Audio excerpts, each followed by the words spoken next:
Démosle la bienvenida al sociólogo Héctor Rodríguez, asambleísta de la Revolución Ciudadana, que está con nosotros en esta mañana, en este día miércoles 28 de mayo. Sociólogo, buenos días.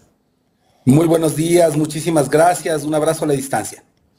Bueno, empezaba yo, hacía un comentario diciendo que los de Pachacutic se escondieron tras un poncho y un sombrero en las elecciones, ¿no? Ahora ya se lo sacaron y muestran realmente sus intereses. Y le hago esta pregunta, pues, porque ¿cómo se llevó ayer la votación para retirarle la inmunidad a la señora Esther Cuesta? Bueno, no solamente Pachacutic, o sea, tengamos en cuenta que la composición de la asamblea también tiene mal llamados independientes, porque no son independientes, son simplemente legisladores de movimientos locales y los legisladores del Partido Social Cristiano que van acomodando intereses de acuerdo a cada una de las negociaciones individuales que tengan. Y esas negociaciones individuales definitivamente vuelven como rehén al propio gobierno para poder satisfacer apetitos importantes en cada una de sus provincias. Habría que ver cuál es la composición de los digamos, de los hospitales, de las gobernaciones, de las jefaturas o distintas direcciones que se van distribuyendo de manera bastante convenienciera en cada una de las provincias. Y lamentablemente esas voluntades se van doblando por este nuevo maletín, ¿no es cierto? Maletín que incluye cargos, que incluye contratos, que incluye distintas prebendas que van doblando los intereses. O sea, volvimos a la práctica antigua asambleísta, ¿no? La práctica de siempre, no la del nuevo Ecuador, sino la del viejo Ecuador.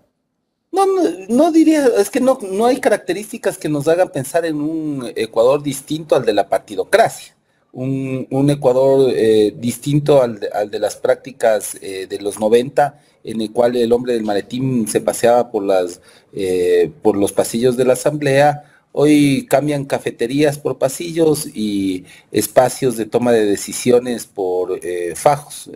Recordemos a un inefable asambleísta que contaba los billetes de esa misma tienda política, que contaba los billetes en una camioneta frente al antiguo aeropuerto de Quito. Pero, como digo, hoy son otras formas. La digitalización ayudará un poco más en el conteo de las prebendas y por supuesto, el maletín incluye puestos, incluye contratos e incluye prebendas con las cuales negocia el gobierno. Para terminar con más o menos con este tema asambleísta, ya está totalmente la asamblea alineada. Me refiero, ya saben que los independientes están del lado del gobierno, o simplemente depende del proyecto de ley, la situación, empiezan a bailar o ahí a manejarse. Está delineada ya. Son tendencias que no están escritas en piedra, van a fluctuar de acuerdo a cómo van secuestrando esas prebendas. O sea, creo que cada negociación se vuelve un botín para distintos asambleístas y eso definitivamente alza los bonos en cada votación. Llegará un momento en el que no puedan cumplir y se resquebrajarán esas alianzas pegadas con saliva. ¿Ya los han dejado hablar a los miembros de la Revolución Ciudadana? Es la pregunta que nos hacemos, porque ayer el asambleísta de Los Ríos, se me fue el nombre, ahorita lo tenía en la mente, ingresó con un megáfono. ¿Perdón? Ronald González, perdón, al asambleísta Ronald González. Olvidé su nombre, sabía que era de Los Ríos. ¿Ya los han dejado hablar? Bueno, la palabra se distribuye de una manera bastante singular, digamos ahora. En principio hay entiendo yo, hay un vaciamiento de democracia, y no solamente en la asamblea, sino en el país. Este vaciamiento de la democracia incluye el olvidar la composición diversa que tiene nuestro país, olvidar y ocultar las diferencias para poder apabullar con un único criterio que no dialoga, que no se reconoce en el otro y que impide el tomar la palabra. En la práctica se ha otorgado el uso de la palabra, pero no la capacidad de emocionar, no la capacidad de interactuar y de encontrar puntos comunes. O sea, yo creo que el Ecuador merece un diálogo, merece la posibilidad real de ponernos de acuerdo las distintas tendencias y no solamente ir aprobando mociones que se vuelven casi como la Copa del Mundo cada vez que las aprueban. Entonces, el tener un CAL que únicamente responde a una tendencia política, el tener una asamblea en la cual relegaron a la Revolución Ciudadana a 2 comisiones y nos, entre comillas, encerraron, habría que ver luego cómo la Comisión de Administración del Legislativo va entregando el uso y la prioridad de la agenda legislativa a estas comisiones. Definitivamente distan mucho, por eso hablo de un vaciamiento democrático, hablo de un gobierno dictatorial en algunos rasgos, pero definitivamente autoritario que se para sobre las botas militares, que intenta con un proyecto de ley económico urgente definitivamente imponer a rajatabla su criterio y a quien esté definitivamente en contra, incluso tratarlo de objetivo militar para encarcelarlo o voltear su voluntad a punta de bayoneta. ¿Cómo va el tratamiento del proyecto de ley económico urgente que presentó el presidente Daniel Noboa, que es algo que realmente nos pone a pensar mucho a todos los ecuatorianos, ¿no? En función de las prebendas que se le da, pues, ¿no?, a la fuerza pública, ¿no?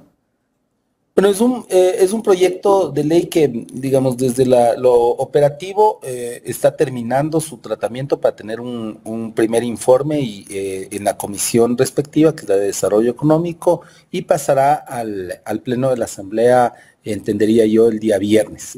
Todavía no nos han pasado el orden del día, pero la convocatoria estaría circulando para este día. Miércoles. Vamos a analizar la ley, ¿no es cierto? Es un proyecto de ley que no cumple con la materia de económico y menos aún de urgente, es decir, no tiene esas características de que en su mayoría vaya a buscar, vamos a ver, una reforma fiscal o una serie de incentivos para detener la andanada terrorista y narco delictiva que vive el país. Por el contrario, ya en el fondo la ley reviste un articulado que en un 90% tiene que ver con una ley de seguridad, con una serie de reformas profundas del Código Integral Penal, que la han tratado de maquillar en la comisión, pero que es predominantemente penal. Y al ser predominantemente penal, no hace sino asegurar ese autoritarismo securitista que estructura el poder de Daniel Noboa, ¿no es cierto? ¿En qué consiste esto, no? Consiste en restricción de derechos, una restricción ilegítima de derechos, porque se mete con el derecho a la inviolabilidad del domicilio, a la inviolabilidad de la correspondencia, a la libertad de tránsito, a la libertad de asociación, a la libertad de reunión y a la libertad de información. ¿Cómo lo hace? Declarando permanente ese estado de excepción, dándole únicamente al Ejecutivo la posibilidad de marcar un estado de conflicto armado interno, y este conflicto armado interno se vuelve discrecional. Entonces le da al Ejecutivo esas capacidades, como digo, autoritarias de vulnerar los derechos ya mencionados, ¿no? De inviolabilidad de domicilio, de correspondencia, libertad de tránsito, asociación, expresión, etcétera. Esto en cualquier parte del mundo llamaría la atención y pondría las alertas sobre un gobierno de corte fascista. Pero en el Ecuador, evidentemente, la conjunción de intereses de buena parte de una prensa hegemónica que no hace otra cosa que adular al gobierno en busca de otras embajadas, de otras prebendas, definitivamente silencia las observaciones que se tienen con este proyecto. Es un proyecto que riñe con la Constitución, que es abiertamente inconstitucional, y que no toma en cuenta 5 sentencias de la Corte Constitucional que ya caracterizan eso que debe tener un conflicto armado interno y tiene que ver con la posesión de un GDO de una parte específica del territorio. O sea, si no hay una posesión como existía en Colombia, ¿no es cierto? Decían las FARC son, entre comillas, dueñas de un territorio, establecieron un gobierno propio o conducen una contienda armada en contra del gobierno. Ahí hay un conflicto armado interno que no es otra cosa que guerra civil, es el reconocimiento de que el Estado no tiene el monopolio de la fuerza en el territorio y que tiene que verse abocado a declarar guerra civil. Entonces, a cuestas de eso, ¿no? que vivimos de esa declaratoria de conflicto armado interno, de guerra civil, el Estado se vuelve, digamos, un detentador de una fuerza extrema no constitucional. Y eso es lo que nos propone esta ley. Ahora, frente a eso, ¿qué dice la Revolución Ciudadana? Articula varias propuestas. O sea, no es decir no a todo, sino es proponer. ¿Y proponer qué? Proponer primero que se articule coherentemente un mecanismo de financiamiento para el conflicto armado interno, si persiste la idea. Y ese financiamiento tiene que ver con el cobro inmediato de las deudas pendientes del Estado, más no el resignar el carácter estratégico de las compras públicas en el Ecuador. O sea, ¿qué tal? Si el día de mañana a alguien se le ocurre valorar en, qué sé yo, $100,000 un vehículo artillado que no necesitaba las Fuerzas Armadas, pero en fin lo regala y ya deduce impuestos. Entonces le quita la capacidad estratégica de compra pública ligada a un plan, a una lógica de marcas, de lo que se denomina técnicamente el set y el offset de los artículos que se compran. O sea, las Fuerzas Armadas no pueden comprar cualquier pistola, de cualquier marca, tiene que ser de características específicas ligadas al mantenimiento, a la reposición y a la capacitación, al entrenamiento que tienen los efectivos militares con cada uno de sus espacios. No puede estar la Fuerza Armada, el denominado ahora bloque de seguridad, no puede estar a las expensas de la buena voluntad y de las dádivas que logre conseguir, de la buena voluntad de empresarios que solo buscan redimir impuestos. Entonces hay que tener en cuenta que esos impuestos luego dejan de financiar el gasto en hospitales, dejan de financiar los sueldos de los profesores, el mantenimiento de las carreteras, la misma lógica de seguridad de los salarios de los efectivos o de la preparación de los mismos, y no tiene esa condolencia, no tiene esa sinergia de espíritu la ley. Sin embargo, como digo, la Revolución Ciudadana ha propuesto que haya una serie de reformas en el proyecto de ley original que parcialmente se van tomando en cuenta, pero no llegan, como en el uso de la palabra, no llegan a impactar en el espíritu del proyecto. Habrá que ver con qué llega ya al primer debate y posteriormente en el segundo debate meter la mayor cantidad de observaciones posibles. ¿Significa entonces que ustedes no han decidido realmente cómo van a votar en función de este proyecto, sino que más bien han decidido presentar que se hagan ciertas rectificaciones dentro del mismo? La Revolución Ciudadana es una oposición proactiva. La Revolución Ciudadana entraña una serie de propuestas que tienen que ir en pos de la mejora de la calidad de vida, y eso implica mejorar la seguridad integral del Ecuador. No podemos oponernos simplemente porque viene del gobierno. Nosotros tenemos una serie de propuestas que se les han hecho a la mesa, que tienen que ver con el carácter técnico, como digo, de la compra pública. ¿Estas propuestas la hicieron dentro de la Comisión de Desarrollo Económico? Dentro de la comisión, formalmente las hemos presentado, y estas propuestas tendrán que tomarse en cuenta si hablamos de un gobierno legítimamente democrático, pero ni lo uno ni lo otro, ¿no? O sea, pero a ver, asambleístas, ¿se han tomado en cuenta o ¿Se van a tomar en cuenta desde su perspectiva al menos o no se van a tomar en cuenta? No hemos visto todavía el informe, todavía no se presenta al Pleno el informe del primer debate, tendrá que tenerse en cuenta porque esa es la característica de un parlamento democrático, que se tengan en cuenta las observaciones tanto de la mayoría como de la minoría y el proyecto de ley se enriquezca con la participación de las distintas bancadas en la construcción de un proyecto de país común. No podemos hablar de democracia si solamente se va, tal cual el Ministerio de la Ley, a aprobar lo que viene del Ejecutivo, y eso no, definitivamente no puede pasar. En este momento entonces está en ese proceso. Esperando el informe. Esperando el informe del primer debate para que se pueda socializar y retroalimentar en el Pleno de la Asamblea. ¿Cómo van a hacer ustedes con los proyectos que tenían como bancada de la Revolución Ciudadana si no se les está dando el espacio indicado, el adecuado que deberían de darse? Me hago esa pregunta porque como tenemos al señor Nils Holsen, de presidente de la Asamblea, está dando prioridad a todo lo que envíe el gobierno y por supuesto le va a dar prioridad a todo lo que envíe pues la bancada de gobierno. Sé que ustedes como asambleístas tienen un proyecto, ¿no? Y básicamente lo deben de presentar. ¿Cómo van a trabajar en función de aquello?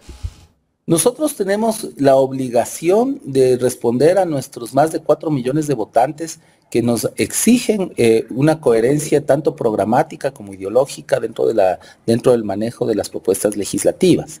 Y esas propuestas legislativas, por ejemplo, el día de ayer se metió una nueva ley económica urgente que ataca el sistema de compras públicas, trata de entre comillas, simplificar el régimen de menor cuantía y de las compras en el umbral entre ínfima y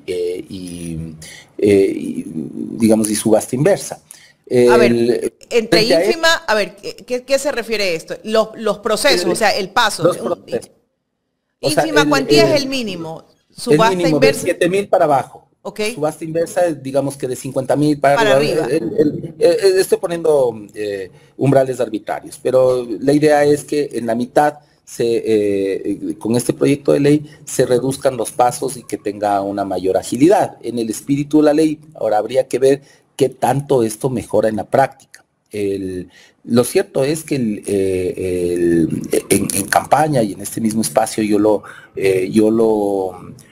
advertí, yo propuse desde mi campaña electoral que se iba a hacer una auditoría integral del sistema de compras públicas. Creo que esta es la oportunidad para que el país sincere la repartición de los hospitales y de los contratos a dedo que se dieron en los últimos gobiernos. Al menos los últimos 8 o 10 años debería auditarse y proponerse en esta ley económica urgente una auditoría integral del sistema de compras públicas. El CERCOP está viciado. Y el CERCOP ha estado viciado durante muchísimo tiempo. Ese no fue el espíritu con el que se creó el CERCOP. Ahora sinceremos a ver, porque hay una huella digital de a quién se entregaron los contratos. Y esa huella digital tiene que sincerarse para que el país sepa desde qué IP, desde qué computadora manipularon los sistemas de compras públicas, desde dónde silenciaron las ofertas ganadoras y desde dónde adjudicaron contratos a vista y paciencia de las autoridades de turno. Y segundo, se debe incluir, esta es una propuesta desde la curul de Rodríguez, pero aspiro que sea una propuesta de la Revolución Ciudadana, que el sistema de compras públicas, hablo del sistema informático de compras públicas, tenga una certificación informática internacional, una especie de ISO ¿Y cómo hago si tengo a personal corrupto que entrega los términos de referencia a los ofertantes? Que es como también se ha manejado. Y cuando yo subo mi oferta, subo la oferta tal cual de lo que necesitan y con un precio menor al resto. Entonces, precisamente para eso es la reforma legal, y nosotros insistiremos desde la bancada de la Revolución Ciudadana para que se tengan en cuenta estas alternativas para mejorar el Ecuador. No podemos caer en un vicio de oponernos a todo por todo, sino de proponer. y la propuesta está sobre la mesa. La propuesta, en el caso de la primera ley económica urgente, debe tenerse en cuenta. Nosotros haremos no solamente con megáfonos, con carteles, con lo que tengamos que llegar a la Asamblea para que se tenga en cuenta la opinión de una porción importante de la población, que es la que respalda con su voto, con su voluntad, esta forma de entender la convivencia ciudadana en el Ecuador. Bueno, acelerar los procesos está bien, porque los procesos en contratación pública están muy lentos, pero también hay que reconocer que nadie quiere ponerse al frente de un proceso de contratación pública porque luego llega a Contraloría. Eso también es algo que hay que tomar en cuenta. ¿Cómo agilito los procesos y cómo los transparento? Eso es un reto ahora en el Ecuador, ¿no? Sabiendo que están tan contaminadas las instituciones públicas. Por eso mismo la propuesta de sincerar, de tener una auditoría permanente y una certificación internacional del sistema informático de CERCOP. Esta va a ser una forma en la cual le cortemos las uñas a la corrupción, y en especial de un gobierno que lleva más de un año y medio viéndole la cara en muchos procesos a la confianza ciudadana. Jaime. En el proyecto de ley que envió ayer el presidente de la República está reformar el tema de contratación pública. ¿Usted ya pudo revisarlo? Sí. Precisamente el proyecto de ley versa sobre la, entre comillas, simplificación de procesos y prácticamente la eliminación de lo que se conoce como menor cuantía y digamos, una complejización también de lo que significan las subastas inversas. Habría que ver si esto agilita o en realidad entorpece el proceso de compra pública, lo cual dinamitaría aún más la ejecución presupuestaria, que ya es pobre de parte de este gobierno y que no cuenta con los estímulos necesarios para poder sanear las necesidades que tiene el país. O sea, yo veo con mucha preocupación que el fondo de esto sea el beneficiar a pocas empresas grandes y desplazar a la economía popular y solidaria y a las pequeñas y medianas empresas que son prestadoras de servicios y proveedores del Estado. En su lugar se quiere poner a grandes empresas que sean las beneficiarias de la contratación pública. En eso nos opondremos y haremos una propuesta contundente para que el espíritu de la norma que está recogido en la Constitución beneficie a los proveedores locales y sea un dínamo, en la compra pública sea un dínamo de la economía local. Correcto. Yéndonos al discurso del presidente de la República, Héctor. El presidente de la República el día sábado dijo que recibe a un país destrozado, pero él se olvida que lo recibe de él mismo. ¿Quién lo entrega? Sí, se olvida que él ha gobernado los 18 meses. O sea, ¿lo recibe de quién? O sea, más allá de coincidir con David Chávez, ojalá futuro decano de la Universidad Central del Ecuador, en que el discurso fue un discurso aspiracional consultado en ChatGPT. El discurso adolece de un proyecto país, o sea, no le habla de temas estructurales, o sea, habla de una obra por aquí, que el quinto puente, que la torre oncológica del Hospital Eugenio Espejo, pero no habla de un proyecto de país, no habla de una especialización productiva, de cuál va a ser nuestro rol en las cadenas internacionales logísticas, de suministro, cuál va a ser nuestra relación específica con nuestros vecinos latinoamericanos en pos de construir una economía común y complementaria, cuál es la especialidad productiva en la cual estamos apuntando, esboza un par de elementos declarativos acerca de que la educación y tal, ¿educación para qué? ¿Cuál es nuestra función? Hace tiempo, si vemos el caso de China, por ejemplo, decidió especializarse en A, B, C, D industrias y para eso construyó una infraestructura tanto física como tecnológica y por supuesto un patrón de especialización de mano de obra, que hoy hace imposible, por ejemplo, que pueda Trump repatriar, por ejemplo, el ensamblaje de los iPhones. Simplemente no tiene los ingenieros adecuados. No tiene los expertos. no tiene los en expertos, desarrollo puede de tener las tecnología. máquinas, puede comprar los robots, chantajear a los empresarios para que lleven las fábricas allá, pero no tiene la mano de obra. Entonces nosotros, ¿para qué estamos trabajando en una especialización académica si no hay una orientación y un plan de país que nos impulse, un plan nacional de desarrollo que nos impulse a pensar en una matriz productiva articulando el sistema educativo con el aparato productivo? Y de eso adolece, o sea, no tenemos proyecto de país desde el discurso de Noboa, no tenemos en la práctica un norte que nos lidere, excepto... En el discurso no habló del tema de educación. No, un par de cosas que sí vamos a financiar, Él siempre habla de becas, pero esas becas, recordemos que algunas fueron de cartón. No, son becas chimbas, o sea, hay que tener en cuenta que la Constitución establece la gratuidad obligatoria de la educación hasta el tercer nivel superior. Y esto implica que también tiene que estar subvencionado por el gobierno la educación técnica tecnológica. Por lo tanto, no es ninguna beca, es obligación del gobierno garantizar. Lo triste es que esté tercerizando en institutos técnicos tecnológicos chimbos y no en los institutos técnicos tecnológicos del Estado, que deben ser un ejemplo de calidad. Son particulares y esas becas las paga el Estado, esos institutos. Es un negocio. Entonces, ese negocio disfrazado de becas nos quieren vender como la gran política pública, cuando es en realidad el reconocimiento al fracaso de una política pública de educación superior.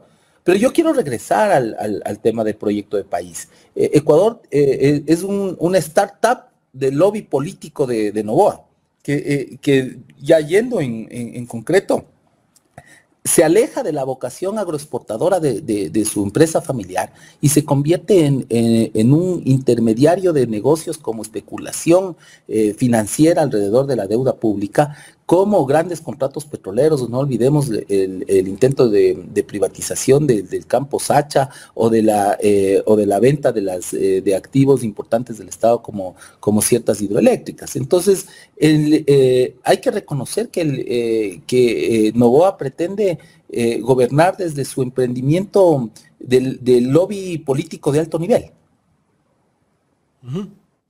Qué terrible. Bien, yéndonos a otro tema de lo que dijo el presidente de la República. Ese día el presidente de la República habló de varias cosas. Que va a hacer, pero no dijo cómo lo va a hacer. Si hay un plan para hacer todos los anuncios que hizo el presidente de la República. Es la interrogante que todos nos hacemos, porque resulta que siempre promete, porque ya prometió una vez y ha venido prometiendo durante los 18 meses que ha estado gobernando el país, pero no vemos pues resultados, como el famoso Plan Fénix, un montón de cosas que ha anunciado, pero resultados no existen. El vaciamiento democrático vía autoritarismo y gobierno apunte al algoritmo y troll nos tiene postrado en una falta de direccionamiento y de una estructura de política pública que articule los distintos niveles de gobierno. No hay proyecto de país. Noboa no tiene claro hacia dónde nos lleva. Es un barco a la deriva, es un barco bananero cargado de coca, sin rumbo fijo, puesto que no tiene un capitán lúcido que directamente nos encamine hacia un buen puerto. Y en eso habría que ver qué nos plantea en el Plan Nacional de Desarrollo, que por ley tiene que estructurar y presentar al país para ver cuáles son las metas específicas y cómo vamos a evaluar tanto el desempeño y sobre todo el impacto de esas políticas públicas en el corto, en el mediano y en el largo plazo. Pero ciertamente el gobierno pierde el año en cualquier evaluación de política pública de manera genérica, pierde el año en evaluación en estos 18 meses de qué ha pasado con la pobreza, ha crecido, qué ha pasado con el empleo adecuado, ha decrecido el empleo adecuado. Más de 7 de cada 10 ecuatorianos no tiene acceso a un empleo adecuado, es decir, el privilegio del trabajo es de 3 de cada 10 y 9 de cada 10 jóvenes en edad de trabajar tiene una incertidumbre respecto de su seguridad social, del monto que gana por debajo del salario básico unificado y de la permanencia en su puesto de trabajo. 6 de cada 10 jóvenes en edad de trabajar depende financieramente de sus padres. El Ecuador no puede estar peor en términos de seguridad. En realidad los récords que pensábamos que eran imbatibles en términos de muertes violentas de 2023, hoy prácticamente parecen un chiste al lado de las cifras de 2025. El deterioro de la economía, nosotros decrecimos, fuimos el único país que decreció en su economía en el año 2024. Debería solamente ese hecho reclamar la cabeza del equipo económico y la reprobación de todo el país respecto de a dónde nos está llevando. Nos exhiben una cifra de ventas en un rebote que tenemos. Claro, si estamos decreciendo al 2%, el crecer al 1% será un gran logro. La expectativa del FMI es que crezcamos un poquito más del 1%, ojalá. Pero eso es insuficiente. Con países como la propia Venezuela, como Perú, como Colombia, creciendo al 2, al 3%, definitivamente el ritmo de crecimiento del Ecuador hace un país financieramente inviable, creciendo los ritmos de deuda pública a una catástrofe financiera de la cual no podremos salir en los próximos más de 10 años. Entonces necesitamos claridades hacia dónde nos va a llevar el país y en este vaciamiento democrático lo que nos resta decir es, ya que no somos invitados a la mesa de construcción de las políticas públicas, al menos transparentenlas y díganos hacia dónde nos lleva. El presidente de la República ratificó a la mayoría de sus ministros el día de ayer. Eso significa que todo funciona bien, pues, porque si ratificas al 95% de tus ministros, parece que todos los ministros están haciendo bien el trabajo o no tiene con quién gobernar. A ver, el gobierno de Noboa realmente trata de construir una tecnocracia neoliberal. O sea, entendamos que es una tecnocracia en construcción, con cuadros muy cercanos a él, desde círculos familiares, desde círculos empresariales, en una especie de relevo generacional que más que relevo generacional busca una estética juvenil compuesta por amigos de los amigos o parejas de los primos para buscar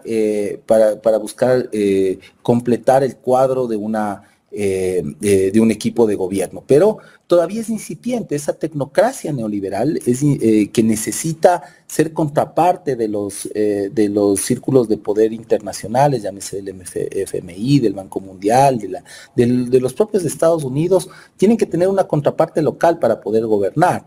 Y esa contraparte local todavía es incipiente, todavía es absurdamente ineficiente y no logra completar realmente el feature de una alineación, digamos en términos futbolísticos, de una alineación que tenga por lo menos llegada al área.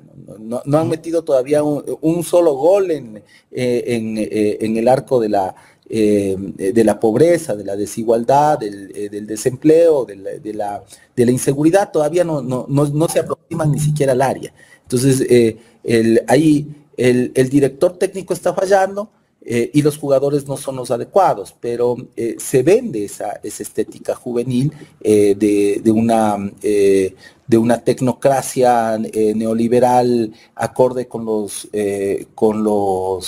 nuevos tiempos, porque gobierna con un algoritmo, porque es dependiente del algoritmo de las redes sociales, porque gobierna a punta propaganda en un afán de construir cierta hegemonía, pero en fin, resulta ser dependiente de la construcción de esa opinión publicada en las redes sociales, que no hace otra cosa que ser coherente con ese ministerio de propaganda digital que nos tiene postrados en un gobierno realmente ineficaz, ineficiente y, como digo, e incipiente desde su extracción.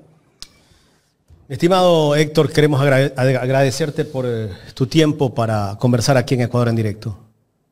No, muchísimas gracias a ustedes. Siempre es importante poder trasladar un poco de nuestras vivencias, algo de lo que intentamos codificar la realidad, siempre con la ayuda de un equipo importante al cual le doy las gracias, pero sobre todo con las ganas de impactar positivamente en la vida de los ecuatorianos conforme fue nuestro mandato y como Revolución Ciudadana trasladar esas voluntades a la Asamblea Nacional, que debe ser el primer poder del Estado y no estar vaciada de democracia como nos tienen ahora.